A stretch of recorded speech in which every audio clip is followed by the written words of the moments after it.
Shalom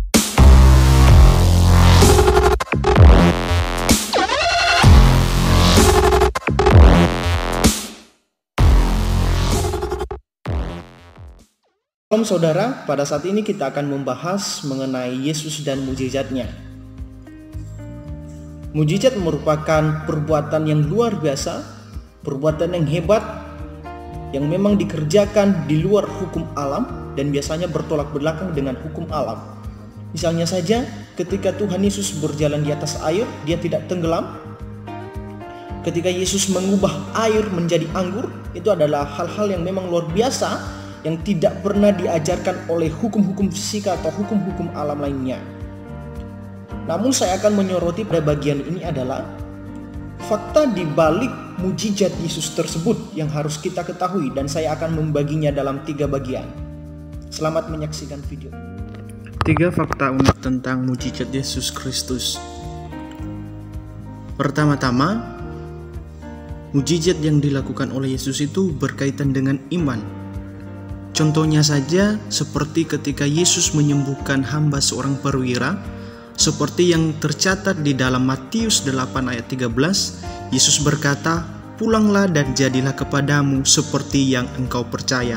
Perlu digarisbawahi di sini, Yesus berkata, "Seperti yang engkau percaya." Artinya bahwa di saat seseorang ingin menerima mujizat supaya mujizat itu nyata dalam kehidupannya, ia juga harus mempercayai bahwa benar-benar terjadi di dalam kehidupannya. Berarti menuntut respon dari orang yang ingin mengalami mujizat dari Yesus. Kedua, mujizat yang dilakukan oleh Yesus ini berkaitan dengan pengampunan dosa. Ketika Yesus menyembuhkan seorang lumpuh dalam Markus 2 ayat 5, terlebih dahulu Yesus mengampuni dosa dan tidak berkata kepada orang itu, "Sembuhlah, bangkit berdirilah." Tidak seperti itu, tapi Yesus mendahulunya dengan mengampuni dosa. Kenapa? Karena Yesus lebih mengasihani orang itu dalam kerohaniannya, dalam spiritualitasnya, kemudian baru jasmaniah. Berarti Yesus mengedepankan dulu pertobatan atau pengampunan dosa dari orang tersebut daripada menyembuhkan penyakitnya, karena penyembuhan itu hanya sebagai tindakan dari iman atau pertobatan yang dialami oleh orang yang ingin merasakan mujizat tersebut. Ketiga, mujizat yang dilakukan oleh Yesus ini juga menunjukkan dia berada di atas hukum Taurat. Kenapa? Hukum Taurat merupakan penuntun dan pengarah kehidupan orang Israel untuk berjalan dalam ketetapan Allah.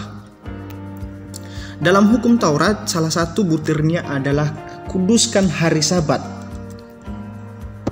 Namun, Yesus bertolak belakang dengan apa yang dikatakan tersebut, kuduskanlah hari Sabat. Kenapa? Pada Markus 3 ayat 1-6, Yesus menyembuhkan orang yang mati tangannya pada hari Sabat. Karena kenapa? Sebenarnya hari Sabat itu Yesus menerangkannya sebagai bagaimana dia menyelamatkan manusia. Karena tujuan Yesus datang ke dunia adalah menyelamatkan orang-orang yang berdosa atau yang terhilang atau yang menjauh dari ketetapan-ketetapan Allah. Ketika orang Farisi, ahli Taurat datang kepadanya, "Mengapa engkau menyembuhkan orang pada hari Sabat?" Yesus mengatakan, "Apakah lebih baik menyelamatkan manusia atau membiarkan orang sakit tersebut tanpa pertolongan?" Artinya apa? Sebenarnya di hari Sabat ini bukan tidak dilakukan apa-apa, melainkan sesuatu yang memang berguna untuk memuliakan Allah. Tindakan Yesus untuk menyelamatkan orang atau menyembuhkan orang pada hari Sabat merupakan sebuah tindakan bahwa Yesus menunjukkan dirinya di atas hukum Taurat. Nah, kira-kira begitulah fakta tentang keunikan mujizat Yesus ini yang ada di dalam Perjanjian Baru.